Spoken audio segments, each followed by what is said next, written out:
आज हम बात करेंगे एक ऐसे नोबेल पुरस्कार विजेता की जिनके ब्रह्मांड को लेकर सबसे बड़े आइडियाज को साइंटिफिक कम्युनिटी ने ही खारिज कर दिया।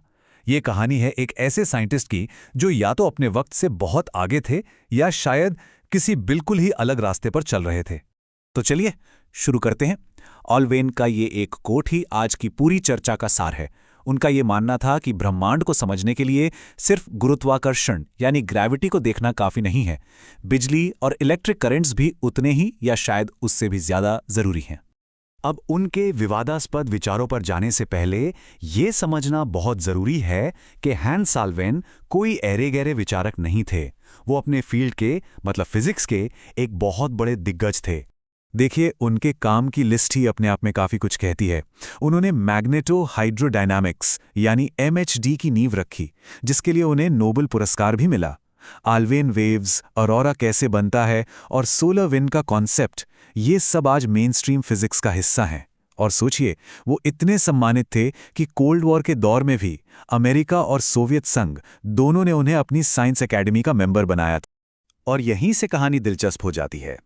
इतनी सारी उपलब्धियों के बावजूद ऑल्वेन साइंटिफिक कम्युनिटी के लिए एक बागी जैसे बन गए। उनके कई साथी उन्हें एक ऐसे आउटसाइडर की तरह देखते थे जो जमे जमाए सिद्धांतों को चुनौती दे रहा था। तो सवाल ये उठता है कि आखिर एक नोबेल पुरस्कार विजेता को हेरेटिक यानी धर्मद्रोही क्यों माना गया? इस पहेली को सुलझाने के लिए हमें उस एक कॉन्सेप्ट को समझना होगा जिस पर ऑल्वेन का सारा काम टिका हुआ था, और वो है प्लाज्मा। हम सबने स्कूल में पदार्थ की 3 अवस्थाओं के बारे में पढ़ा है, ठोस, तरल और गैस। पर मजे की बात यह है कि हमारे ब्रह्मांड का 99% से भी ज्यादा हिस्सा एक चौथी अवस्था में है, जिसे प्लाज्मा कहते हैं। ये असल में एक चार्ज्ड गैस है जो बिजली कंडक्ट कर सकती है और मैग्नेटिक फील्ड से प्रभावित होती है।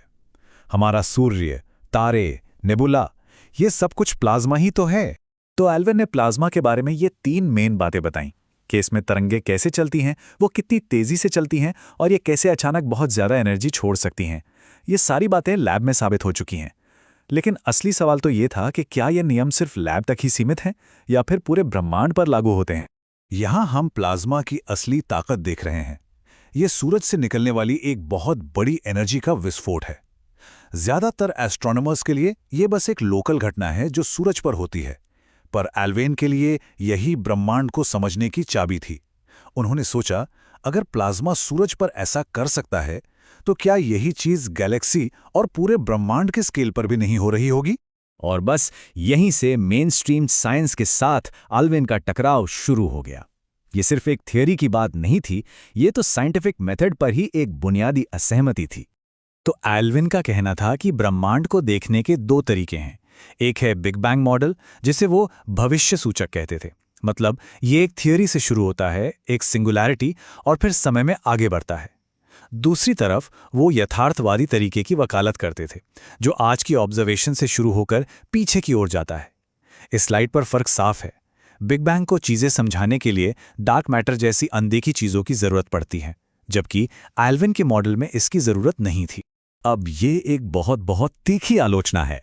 ऑल्वेन का मानना था कि बिग बैंग थियोरी एक साइंटिफिक थियोरी से ज्यादा एक मिथक जैसी है, क्योंकि ये ऐसे गणित पर आधारित है जिसे हम सीधे तौर पर देख या परख नहीं सकते। वो चाहते थे कि शुरुआत वहां से हो जिसे हम लैब में टेस्ट कर सकते हैं, यानी प्लाज्मा फिजिक्स से। तो फिर ऑल्वेन का ये वैकल्पिक ब्रह्मांड आखिर दिखता कैसा था? सच कहूं तो ये एक बहुत ही अजीब और दिलचस्प जगह थी जो पूरी तरह से बिजली पर चलती थी। उनके मॉडल के हिसाब से अंतरिक्ष खाली नहीं है, ये विशाल फिलामेंट जैसे इलेक्ट्रिक करंट्स के एक नेटवर्क से भरा है जो बहुत लंबी दूरियों तक एनर्जी पहुंचाते हैं। और इन्हीं करंट्स के दबने या पिंच होने से गैलेक्सी और तारे बनते हैं। इससे ब्रह्मांड को एक मकड़ी के जाले जैसी सेल्यूलर बनावट मिलती है। और तो और उन्होंने ये भी कहा कि ब्रह्मांड में मैटर और एंटी मैटर बराबर मात्रा में हैं, बस किसी तरह एक दूसरे से अलग रखे हुए हैं। ये इमेज बिल्कुल वही दिखाती है जो ऑल्वेन सोच रहे थे।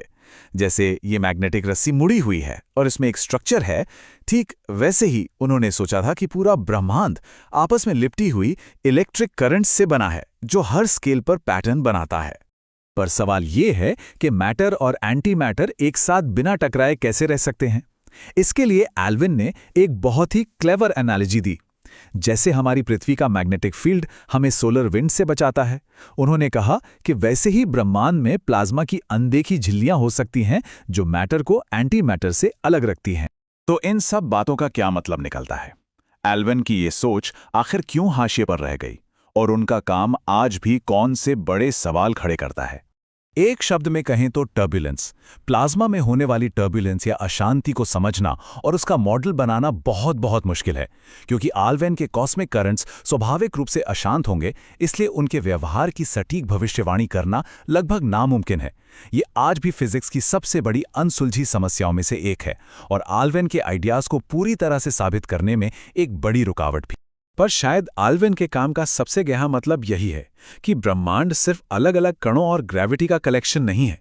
ये एक कलेक्टिव सिस्टम है जहां लंबी दूरी की इलेक्ट्रोमैग्नेटिक ताकतें कणों को एक साथ मिलकर विशाल सेल्फ ऑर्गेनाइजिंग स्ट्रक्चर बनाने पर मजबूर करती हैं। ये आइडिया आज भी उतना ही क्रांतिकारी है और हमें याद दिलाता है कि ब्रह्मांड का व्यवहार उसके अलग अलग हिस्सों के जोड़ से कहीं ज्यादा है। और आखिर में एल्विन की कहानी हमें साइंस के इंसानी पहलू के बारे में भी बहुत कुछ सिखाती है। उनके विचारों को संस्थागत विरोध का सामना करना पड़ा। बड़े बड़े जर्नल्स ने उनके पेपर्स को छापने से मना कर दिया। टेक्स्ट बुक्स ने उन कॉन्सेप्ट्स को नज़रअंदाज कर दिया जिन्हें वो सबसे ज़रूरी मानते थे।